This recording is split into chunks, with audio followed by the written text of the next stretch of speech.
तारीख 11 दिसंबर 2017, समय रात के 10:10 साइंस चैनल ने पूरी दुनिया के टेलीविजन पर रामायण काल के राम सेतु का एक वीडियो प्रकाशित किया, जिसमें नासा ने राम सेतु का एक सैटेलाइट इमेज जारी किया। उस वीडियो क्लिप को जब पूरी दुनिया ने देखा तो सबके होश उड़ गए। पूरी दुनिया की नजर श्रीलंका और भारत के बीच राम सेतु पट्टी के राम सेतु की तस्वीर को किस तरीके से न आज तक किसी ने दिखाया और ना कभी इसकी कोशिश की गई। जिस मुद्दे को लेकर भारत में सदियों से बहस चल रही थी, उस मुद्दे को मानो नासा ने पूर्व निर्माण लगा दिया। दोस्तों, ये वीडियो बहुत ही इंटरेस्टिंग होने वाली है, क्योंकि इस वीडियो में आज आप जानेंगे आखिर नासा के वैज्ञानिकों ने राम सेतु पर क्या बोला और उनके मुताबिक ये रामायण काल का है या नहीं। इसके साथ ही साथ आप यह भी जानेंगे कि आखिर भारतीय वैज्ञानिक का राम सेतु पर क्या विचार है। नमस्कार दोस्तों,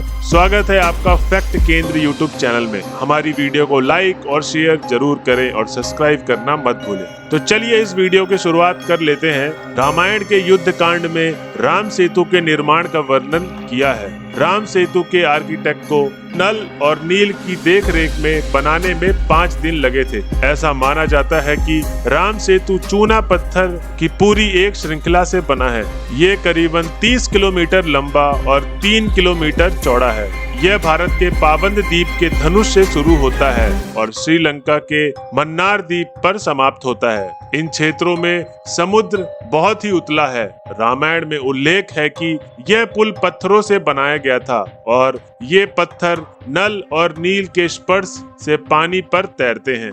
समुद्र के इन चट्टानों की गहराई लगभग 3 फुट से लेकर 30 फुट के बीच में है। कहा जाता है कि 15वीं शताब्दी में इस ढांचे के जरिए रामेश्वरम से मिन्नार तक जाया जा सकता था, लेकिन 1480 में ये चक्रवात के चलते टूट गया। चलिए अब जान लेते हैं कि नासा के वैज्ञानिकों ने राम सेतु पर क्या कहा। डिस्कवरी कम्युनिकेशन के निर्माता एंशिएंट लैंड ब्रिज का प्रोमो साल 2017 में रिलीज किया गया था।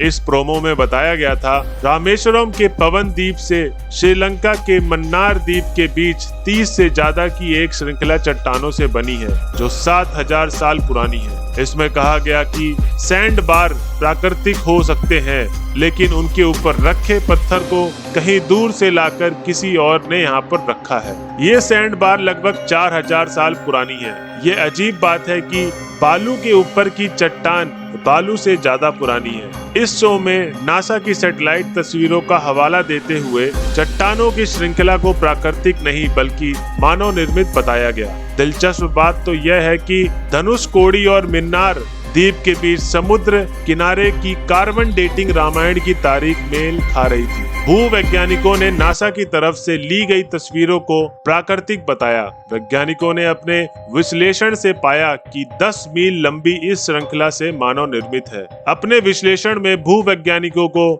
ये पता चल गया कि जिससे एंड पर ये पत्थर रखा हुआ है, ये कहीं दूर जगह से यहाँ पर लाया गया है।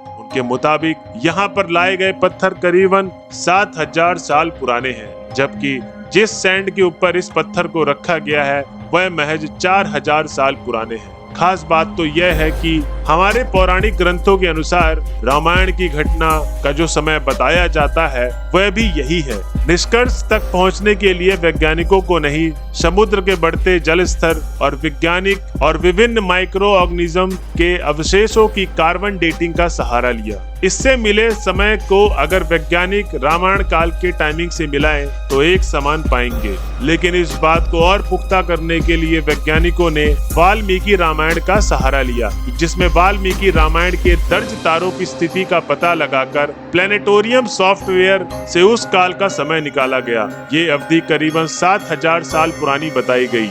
इसके बाद तब से लेकर अब तक समुद्र का जल स्तर 3 मीटर बढ़ चुका है और यह आपको जानकर आश्चर्य होगा कि अब राम सेतु के पत्थर पानी से इतने नीचे तक ही पाए गए हैं। यानी तब राम सेतु के पत्थर सतह पर रहे होंगे और पुल की शक्ल में नजर आते होंगे। इन सारे सबूतों और इतिहास के प्रमाण के अनुसार यह तो तय हो गया कि सच में यहाँ पर एक पुल था, लेकिन अब इसका निर्माण रामायण काल में भगवान राम के नेतृत्व में हुआ या किसी और ने इसे बनाया, इस बात पर आज भी वैज्ञानिक कुछ भी नहीं बोलते। तो दोस्तों, आज की वीडियो आपको कैसी लगी प्लीज हमें कमेंट बॉक्स में बताएं और धन्यवाद।